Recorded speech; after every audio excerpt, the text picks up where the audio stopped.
প্রিয় শিক্ষার্থী বন্ধুরা, আজকে আমি তোমাদের সামনে আলোচনা করতে চলেছি কোনি উপন্যাসের 15 নম্বর পর্বের আরও 60টি এমসিকিউ টাইপ প্রশ্ন এবং উত্তর। চলো তাহলে দেখে নিই আজকের গুরুত্বপূর্ণ 60টি প্রশ্ন এবং উত্তরের ক্লাসটি। দেখো, আজকের ক্লাসটি শুরু হয়েছে। 1 নম্বরে যে প্রশ্ন, কোন দেশের বড় বড় খেলোয়াড়দের খাওয়া পড়ার চিন্তা করতে হয় না? রাশিয়া। নেক্সট, কারা রাশিয়ার খেলোয়াড়দের খাওয়া পড়ার ব্যবস্থা করে দেয়? এখানে একটু স্পেলিং মিস্টেক হয়েছে, বানান মিস্টেক, ওটা পড়ার হবে, ঠিক আছে? খাওয়া পড়ার ব্যবস্থা করে দেয়। গভর্নমেন্ট খেলোয়াড়দের গুরুত্ব স্বীকার করে আর স্টেট তাদের সব ব্যবস্থা করে দেয়। নেক্সট, সেই রকম আমাদের দেশেও গভর্নমেন্টকে দেখা উচিত। গভর্নমেন্টকে কি দেখা উচিত? আমাদের দেশের খেলোয়াড়দের খাওয়া পড়ার বিষয়টি। নেক্সট, কিন্তু ভারত বা বাংলা তো কমিউনিস্ট দেশ নয়, এখানে গণতন্ত্র। বক্তাকে ক্ষিতিশ সিংহ। 5 নম্বর, কিন্তু ভারত বা বাংলা তো কমিউনিস্ট দেশ নয়, এখানে গণতন্ত্র। ক্ষিতিশ সিংহের মতে এই জন্য প্লেয়ারদের কি করতে হবে? প্লেয়ারকে সব কিছুর জন্য লড়াই করতে হবে। 6, গণতন্ত্রে এই স্বাধীনতাটা আছে। গণতন্ত্রে কোন স্বাধীনতা আছে বলে ক্ষিতিশ সিংহ জানিয়েছেন? লড়াইয়ের স্বাধীনতা আছে। নেক্সট, আপনি কি সব কিছুরই মানে খাওয়া পড়ার জন্য জানোয়ারের মতো কামড়াকামড়ি করে বাঁচতে চান? কে কাকে উদ্দেশ্য করে বলেছেন? বিষ্ণুধর ক্ষিতিশ সিংহকে উদ্দেশ্য করে বলেছেন। পরের প্রশ্ন 8 নম্বর, মানুষ হিসেবে নিশ্চয়ই চাই না, কিন্তু সুইমিং কোচ হিসেবে হ্যাঁ চাই। ক্ষিতিশ সিংহ কোন জিনিসটি চান? লড়াই করে গভর্নমেন্টের কাছ থেকে খাওয়া পড়া ছিনিয়ে নিতে চান। নেক্সট, আপনার পাবলিককে বলবেন যে। ক্ষিতিশ সিংহ বিষ্ণুধরকে পাবলিককে কি বলতে বলেছেন? একটা সুইমারকে খেটে যন্ত্রণায় ছটফট করতে করতে উঠতে হয়।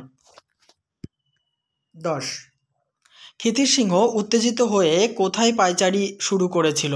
বারান্দায়। বিষ্ণুধর কেমন চোখে ক্ষিতিশ সিংহের লেখা বক্তৃতা পড়েছিল? ভীরু চোখে।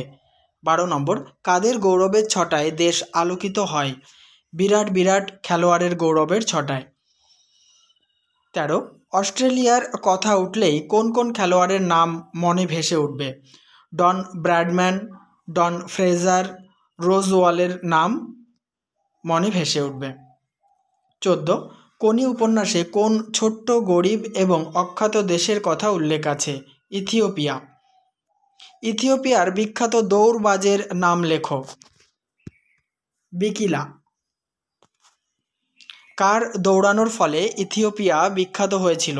বিকিলার দৌড়ানোর ফলে ইথিওপিয়া বিখ্যাত হয়েছিল। নেক্সট, একটা দেশ বা জাতির কাছে কিসের দাম অনেক? মেডেলের দাম এবং হিরোর দাম অনেক। বানানটা মিস্টেক হয়ে গেছে, এটা দাম হবে, হিরোর দাম অনেক।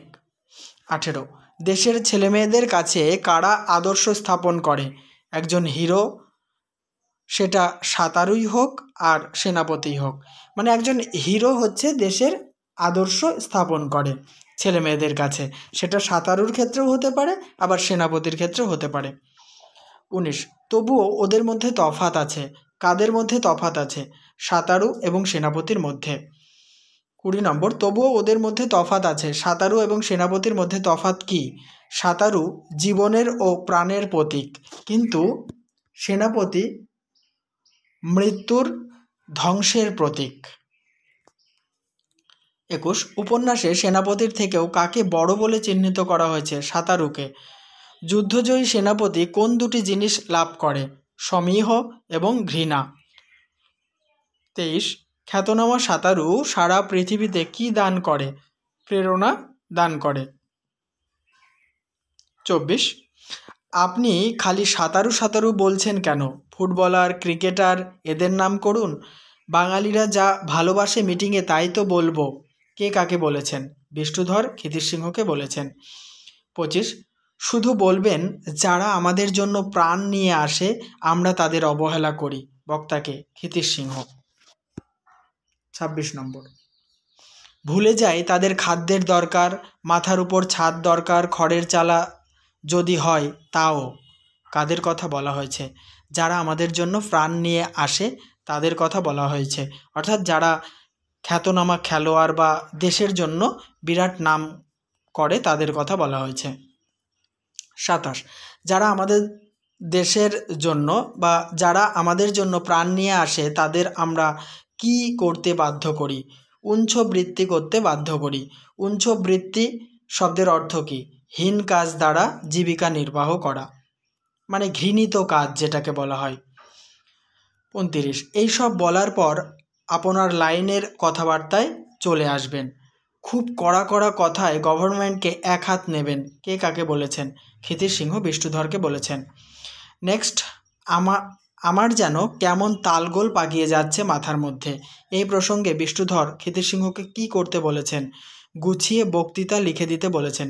বন্ধুরা, 60টি প্রশ্ন আলোচনা করব, 30টি করলাম আলোচনা। এই প্রসঙ্গে বলি, অবশ্যই ভিডিওতে লাইক, কমেন্ট এবং শেয়ার করার পাশাপাশি চ্যানেলটিকে সাবস্ক্রাইব করে নাও, কারণ তোমাদের অত্যন্ত গুরুত্বপূর্ণ এবং প্রয়োজন মেটানোর চ্যানেল হচ্ছে এটি। আর আমার চ্যানেলের প্রত্যেকটি ভিডিও দেখার জন্য প্লেলিস্ট খেয়াল করো, তোমরা সমস্ত দরকারি ভিডিও পেয়ে যাবে। 31 নম্বর, এজন্য নিশ্চয়ই ফি দেব। বিষ্ণুধর ক্ষিতিশ সিংহকে কিসের জন্য ফি দিতে চেয়েছেন? গুছিয়ে বক্তৃতা লিখে দেওয়ার জন্য। নেক্সট, ফি চাই না, একটা চাকরি চাই বক্তাকে ক্ষিতিশ সিংহ। ক্ষিতিশ সিংহ বিষ্ণুধরের কাছে অন্তত কত টাকা মাইনের চাকরি চেয়েছেন? 150 টাকা মাইনের চাকরি চেয়েছেন। বিষ্ণুধর অবাক হয়ে তাকিয়ে বলল, কোথায় পাবো? বিষ্ণুধর অবাক হয়ে তাকিয়ে কি পাওয়ার কথা বলেছেন? চাকরি। 35, এইভাবে বক্তৃতা তো সারা জীবন লেখা যাবে না। ক্ষিতিশ সিংহের এ কথা বলার কারণ কি? কারণ ক্ষিতিশ সিংহের নিয়মিত টাকার দরকার ছিল। 36, আচ্ছা আমি দেখব ক্ষণ। কে কি দেখতে চেয়েছেন? দেখো উত্তরটি, বিষ্ণুধর ক্ষিতিশ সিংহের চাকরির ব্যাপারটা দেখতে চেয়েছেন। 37, বিষ্ণুধরের জন্য গুছিয়ে বক্তৃতা লিখতে ক্ষিতিশ সিংহের কতক্ষণ সময় লেগেছিল? আধ ঘন্টা। নেক্সট, বক্তৃতা লিখে নিয়ে বিষ্ণুধর চলে যাবার পর ক্ষিতিশ সিংহ কোন কাজ করেছিলেন? রান্না চাপিয়ে দিয়েছিলেন। উঠোনের দেয়ালে গাঁথা বড় হুকে রবারের দুটো দড়ির প্রান্ত আংটায় বেঁধে আটকাবার কাজে লেগে পড়ল। কে? ক্ষিতিশ সিংহ। বন্ধুরা, আমি যেভাবে টেক্সট খুঁটিয়ে প্রশ্নোত্তর আলোচনা করি, সমগ্র ইউটিউব খুঁজলে কোনো চ্যানেলে তোমরা পাবে বলে আমার মনে হয় না। 100% কমন পাবে তোমরা, এই নিয়ে কোনো সংশয় নেই, কারণ আমি তেমনভাবেই খেটে তোমাদের জন্য প্রশ্নোত্তর তৈরি করি। তাই অবশ্যই চ্যানেলকে সাপোর্ট করো, চ্যানেলটিকে দেখতে থাকো। 40 নম্বর, কোনি কি টেনে ব্যায়াম করবে বলে ক্ষিতিশ সিংহ জানিয়েছেন? রবার পুলি টেনে। 41, ক্ষিতিশ সিংহ পাশ বালিশের মতো চটের থলে কতখানি বালি দিয়ে ভরতে শুরু করেছিলেন? 10 বালি দিয়ে। নেক্সট, ফ্রি হ্যান্ড ব্যায়ামের জন্য এই ওজন ঘাড়ে নিয়ে কোনিকে ব্যায়াম করতে হবে, কোন ওজনের কথা বলা হয়েছে? পাশ বালিশের মতো চটের থলে ভর্তি 10 বালির ওজনের কথা বলা হয়েছে। 43, বাড়িতে ঢুকে ক্ষিতিশের কাজ দেখে কে অবাক হয়েছিল? তার স্ত্রী লীলাবতী অবাক হয়েছিল। এগুলো আবার যে বার করলে, ব্যাপার কি? বক্তাকে? লীলাবতী। 45, একেবারে আকাড়া মাটি গড়তে পারলে দারুণ সুইমার হবে, তোমাকে এনে দেখাবো, ভীষণ গরিব। কার কথা বলা হয়েছে? কোনির কথা বলা হয়েছে। লীলাবতী ঘরে ঢুকে গেলে ক্ষিতিশ ঘরের দরজার কাছে দাঁড়িয়ে কোনির সম্পর্কে কি বলেছিলেন? ভীষণ গরিব, খেতে পায় না, ভাবছি এইখানেই ওর খাওয়ার ব্যবস্থা করব, এই কথাটি বলেছিলেন। 47, ঘর থেকে লীলাবতীর কেমন কণ্ঠস্বর ভেসে এসেছিল? কঠিন কণ্ঠস্বর ভেসে এসেছিল। নেক্সট, লীলাবতী কত হাজার টাকা সেলামি দিয়ে নতুন ঘর ভাড়া নিয়েছিলেন? 5,000 টাকা। এখন টেনে টুনে চলতে হবে, বাজে খরচ একদম বন্ধ। লীলাবতী কোন খরচকে বাজে খরচ বলেছেন? কোনির খাওয়ানোর ব্যাপারটাকে বাজে খরচ বলে মনে করেছেন। 50, বিকেলে অ্যাপোলো ক্লাবে কোনি আসেনি, পরের দিন কোনি কত সময় দেরি করে এসেছিল? আধ ঘন্টা দেরি করে এসেছিল। 51, খাবারের বদলে বরং আমাকে রোজ একটা করে টাকা দেবেন, কে কাকে কথাটি বলেছে? কোনি ক্ষিতিশ সিংহকে বলেছে। 52 নম্বর, ক্ষিতিশের রাগটা মুহূর্তে অবাক হয়ে গেল, কোনির কোন কথা শুনে ক্ষিতিশের রাগ অবাক হয়ে গিয়েছিল? খাবারের বদলে কোনিকে রোজ একটা করে টাকা দিতে বলা কথাটি শুনে। 53, এটা কি আমার পিতৃদায়? কখন ক্ষিতিশ সিংহ কনিকে এই কথাটি বলেছিলেন? কনি যখন ক্ষিতিশ সিংহের কাছে খাবারের বদলে রোজ 1 টাকা করে দিতে বলেছিল, তখন এই কথাটি বলেছিল ক্ষিতিশ সিংহ। 54, অত খাটাবেন আর খেতে দেবেন না বক্তাকে? কনি। 55, দুজনের মধ্যে নিঃশব্দে যেন একটা বোঝাপড়া হয়ে গেল। কাদের মধ্যে নিঃশব্দে বোঝাপড়া হয়েছিল? কনি এবং ক্ষিতিশ সিংহের মধ্যে। নেক্সট প্রশ্ন, অত খাটাবেন আর খেতে দেবেন না? কনির এই কথা শুনে ক্ষিতিশ সিংহ কি প্রতিক্রিয়া জানিয়েছিল?